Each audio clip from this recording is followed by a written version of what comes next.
আজকের একটি প্রভাতী পত্রিকায় আমরা দেখতে পেয়েছি যে পশু বহিরাগত পশু বলে আপনি একটা উক্তি করেছেন। কিছুক্ষণ আগে এখানে একটা নির্বাচনী সভা চলছিল ভারতীয় জনতা পার্টির, সেখানে মন্ত্রী বক্তব্য রেখেছেন যে বহিরাগত পশু বলা হয়েছে রাজপরিবারের মেয়েকে, অর্থাৎ পূর্ব ত্রিপুরা আসনের যিনি প্রার্থী। তো আজকের যে প্রভাতী পত্রিকার যা লেখা হয়েছে সেটা কি সত্যিই কি আপনি বলেছিলেন? আমি এরকম কোনো বক্তব্য কোনো প্রভাতী পত্রিকার কোনো সাংবাদিকের কাছে রাখিনি। একজন সাংবাদিক গতকালকে আমাকে প্রশ্ন করেছিলেন যে রাজেন্দ্র রিয়াং সম্পর্কে বা এই কেন্দ্রের সম্পর্কে, ইন্ডিয়া জোট সম্পর্কে। তো আমি রাজেন্দ্র রিয়াংয়ের ছোটোবেলার এখানে কৈলাসহর স্কুলের পড়াশোনা থেকে শুরু করে সব কিছু বলে তখন এগুলি বলেছি। তারপর তিনি বললেন যে ইন্ডিয়া জোট যে আপনারা এক সময় কংগ্রেস কমিউনিস্ট দুটা বিবদমান দল ছিলেন, এখন এক মঞ্চে এসছেন। আমি তখন তাকে বলেছি যে আজকে দেশ রক্ষার তাগিদে দেশের সংবিধান বিজেপির হাতে ভুলুণ্ঠিত হচ্ছে।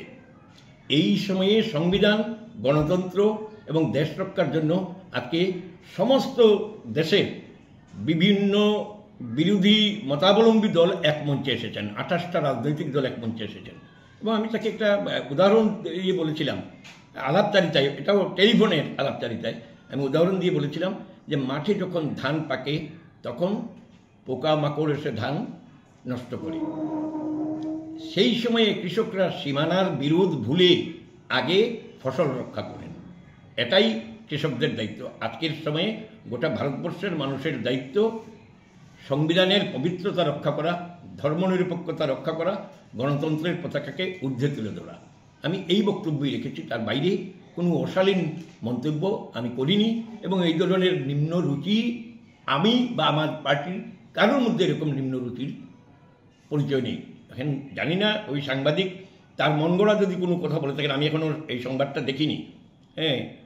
আমি যা বলেছি তার বাইরে যদি উনি কিছু লিখে থাকেন, এটা সাংবাদিকের দায়িত্ব। আমি এরকম কিছু বলিনি এবং তার পরিপ্রেক্ষিতে কে কী বলেছে সেটাও আমার বিষয় না। আমি এই ধরনের কোনো অশালীন কথা বলিনি। আমি যা বলেছি একেবারে পরিষ্কার। এবং এটা এখানে না, গত বিধানসভা নির্বাচনের সময় বিভিন্ন জায়গাতে আমি সভাতে ঠিক একই বক্তব্য রেখেছি। আপনারা যারা সংবাদ জগতে আছেন, আপনারা যদি গত বিধানসভার সময়ের আমার কোনো বক্তব্যের ক্যাসেট দেখেন, সেখানেও দেখবেন সেম বক্তব্যই আমার ছিল যে ফসল রক্ষা করা, তার জন্য সমস্ত কৃষকরা সীমানার বিরোধ ভুলে আগে ফসলটা রক্ষা করি, তারপর নিজেদের মধ্যে সীমানার বিরোধ যদি থাকে আমরা সীমানার বিরোধ করব।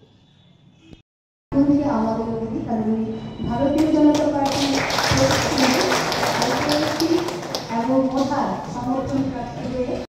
আমি বিশ্বরূপ বাবুর বক্তব্যের জন্য ওনাকে তীব্র নিন্দা, ধিক্কার এবং ওনার দলকেও ধিক্কার জানাই। এই সমস্ত কুরুচিমূলক মন্তব্য করার জন্য আমি মনে করি অবিলম্বে উনি নিঃশর্তে ক্ষমা চাওয়া দরকার রাজ পরিবারের কাছে, ত্রিপুরা রাজ্যের রাজবংশের কাছে, রাজ পরিবারের সন্তানদের কাছে। এটা উনি ক্ষমা চাওয়া আমার মনে হয় উনি সঠিক হবে। অবিলম্বেই সেই কাজটুকু যাতে উনি করেন, কারণ ত্রিপুরা রাজ্যের রাজ পরিবারকে এইভাবে অপমান করার অধিকার ত্রিপুরাবাসী ওনাকে দেননি।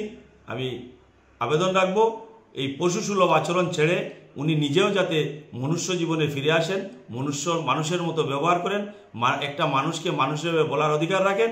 কারণ ওনার পার্টির যে বিচারধারা, আমার মনে হচ্ছে উনি প্রত্যেকটা মানুষকেই এবং ওনার পার্টির এই মানুষকে মানুষ বলে গণ্য করে না। যদি গণ্য করতো, ওনার পার্টির বিচারধারার মধ্যেই মানুষকে মানুষ গণ্য করা হতো, তাহলে ওনার মুখ থেকে এই বক্তব্য আমরা আশা করতে পারতাম না। আমার বিশ্বাস উনি অবিলম্বে সেই নিঃশর্তভাবে রাজ পরিবারের কাছে ক্ষমা চেয়ে নেবেন। নমস্কার সবাইকে।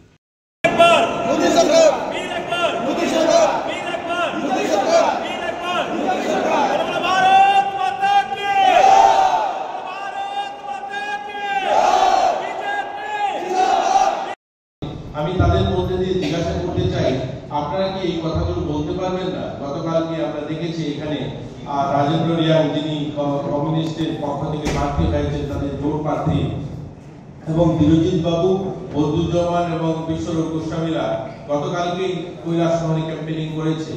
আমি সত্যি মর্মাহত, আমি দুঃখের সঙ্গে বলতে হচ্ছে, আজকে সকালবেলায় সন্ধান পত্রিকায় একটা আর্টিকেল বেরিয়েছে যেখানে এখানকারই একজন সাংবাদিক বন্ধু জিজ্ঞাসা করছিলেন বিশ্বরূপ গোস্বামী বাবুকে যে আপনারা যে জোটটা, এবার আপনারা তো রক্তক্ষয় অনেক করেছে, কৈলাস শহরের মানুষ অনেক যুবকের রক্তে রাঙানো রাস্তা দেখেছে, এই কৈলাসহরে কংগ্রেস করার অপরাধে অনেক মানুষ নির্বাচনের পরবর্তীতে বাড়িঘর থেকে পালিয়ে গিয়ে বাংলাদেশ এবং আসাম, ওয়েস্ট বেঙ্গলে অনেক সময় কাটাতে হয়েছে। এই রকম ঘটনা অসংখ্য রয়েছে। তাদের অপরাধটা একটাই ছিল, তারা বিরোধী রাজনীতির দল করত।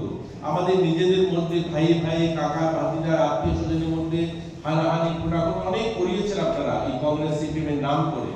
আজ যখন আপনারা একসঙ্গে একটা মঞ্চে এসেছেন, একসঙ্গে হাত মিলিয়ে রাস্তা হাঁটছেন, যারা ইনকলাব বলতেন এবার বিরোজিৎ বাবু যে কমিউনিস্টকে নিয়ে এত কথা বলতেন, তিনিও কিন্তু এবার ভোটটা দিতে হবে সেই হাতরা কাছেতে। বদরুল বাবু যিনি এত কংগ্রেসের দোয়াইতে চিৎকার করতেন, তারাও কিন্তু ভোটটা দিতে হবে হাতরা কাছেতে। তো এই ধরনের একটা প্রশ্ন একজন সাংবাদিক বন্ধু বিশ্বরূপ বাবুকে যখন করেছিলেন, বিশ্বরূপ বাবু যে উত্তরটা দিয়েছিলেন, সেই উত্তরটা সত্যি এই হলে যারা আছেন সবাই মর্মাহত হবেন। তা উনি বললেন যে দেখুন, খেতে যখন কৃষকরা যখন ফসল করে আর ওই কৃষি জমিতে যখন ভালো ফসল হয়, সেই ফসলটাকে যেন বহিরাগত পশু এসে যখন নষ্ট করে, তখন কিন্তু কৃষকরা সমস্ত মতভেদ ভুলে গিয়ে সেই ফসলটাকে বাঁচানোর জন্য বহিরাগত পশুর হাত থেকে তখন সবাই একত্রিত হয়। এখন ভাবুন, আপনারা এখানে যারা উপস্থিত আছেন, আমি সাংবাদিক বন্ধুদের মাধ্যমে এই ধরনের মানসিকতা যারা রাখে, যে রাজ পরিবারের এতক্ষণ ধরে আমাদের অস্মিতা বণিক যে কথাগুলো বলল, সত্যিকার আমরা ভারতীয় জনতা পার্টি সরকার আসার পর আমরা মহারাজা বীর বিক্রম কিশোর মানিকের নামে আমরা ওনার জন্মদিন থেকে ছুটি ঘোষণা করেছি। আমরা কথা দিয়েছিলাম যে আমাদের সরকার আসার পর মহারাজ বীর বিক্রম মানিকের নামে আমরা এয়ারপোর্টটার নামকরণ করা হবে, সেটা আমরা করেছি। শুধুমাত্র এরকম নয়, আমরা প্রত্যেকটা জায়গায়, কিছুদিন আগে আমরা দেখেছি কাঞ্চনপুরে কাঞ্চন প্রভা দেবীর নামে, আজ যে কাঞ্চনপুর আমরা জানি, এই কাঞ্চনপুর স্বস্তি সমবায় সমিতি প্রথম কোন সমবায় সমিতি ঘটনা। আর সেখানে হাজারো বাঙালিরা বাংলাদেশ থেকে উদ্বাস্ত হয়ে যারা আসে, সেই হাজার হাজার বাঙালিরা সেখানে বসবাস শুরু করে, সেটা সেই স্বস্তি সমবায় সমিতির জমিতে, এবং সেখানে থাকার বা বসবাস করার সুযোগ পায়। ওই 1-2 ঘন্টা বললেও শেষ হবে না। আর কৈলাসহরে যদি আমরা দেখি আরকেআই স্কুল হোক, আর যদি আমার অস্মিতা বণিক বলেছে কেপিআই স্কুল হোক, তুলসীপতি হোক, আইজিএম হোক, বা আমাদের মহারাজা বীর বিক্রম কিশোর ইনস্টিটিউট হোক, আজ গোটা ত্রিপুরা রাজ্যে অসংখ্য অগণিত নিদর্শন এই রাজ পরিবারের রয়েছে। অথচ এই রাজ পরিবারের কন্যাকে বলা হচ্ছে বহিরাগত পশু। আপনারা ভাবুন, কাদের নেতৃত্বে আমরা দীর্ঘ সময় কাটিয়েছি, কি ধরনের মানসিকতা তারা রাখে। আমি আপনাদের মাধ্যমে সবাই একসঙ্গে আমি বলবো তাদেরকে ধিক্কার জানান। এই ধরনের ভাষা দেখুন, আমরা রাজনীতি করতে এসেছি, রাজনীতি হবে, গণতান্ত্রিক অধিকার রয়েছে কাকে ভোট দেবে, গণতান্ত্রিক ব্যবস্থায় কাকে ভোট দেবে সেটা সবার ব্যক্তিগত অধিকার। কিন্তু ওই ধরনের একটা পরিবারকে, যে পরিবারের এই ধরনের অবদান আমাদের রাজ্যের জন্য, যে রাজ্যের এত সম্মানিত একটা পরিবার, সেই পরিবারকে আজ যেভাবে যে বর্বর ভাবে তারা মানে পত্রিকায় সেই আর্টিকেল এসেছে, সেটা আমরা মেনে নিতে পারিনি। আমি ব্যক্তিগতভাবে মেনে নিতে পারিনি। আমার ভারতীয় জনতা পার্টি সরকারের যারা প্রতিনিধি আছে, পার্টি কার্যকর্তা যারা আছে, আমরা সবাই এটাকে খণ্ডন করি, আমরা সেটাকে ধিক্কার জানাই। আমরা সাংস্কৃতিক শহর বলি কৈলাসহরকে। এখানে সাংস্কৃতিক প্রেমী লোকরা, আমরা ছোট শহর হতে পারি, কিন্তু আমরা কৈলাসহরের প্রতিনিয়ত এই হলটাতে আমরা দেখি এখানে সঙ্গীত চর্চা হয়, এখানে সাহিত্য চর্চা হয়। এই কৈলাসহর আমরা অনেকবার দেখেছি যে কৈলাসহর ছোট শহর, দুর্গাপূজার সময় অনেকগুলো 15-20 খানা ম্যাগাজিন বেরোয়। আগরতলা শহরে এতগুলো ম্যাগাজিন বেরোয় না, কারণ এই কৈলাসহরের মানুষ সাংস্কৃতিক প্রেমী মানুষ।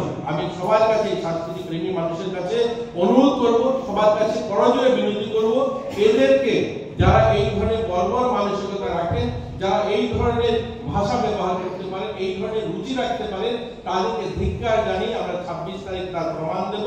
26 তারিখ ভোট বাক্সে সেটা তারা প্রমাণ পাবে।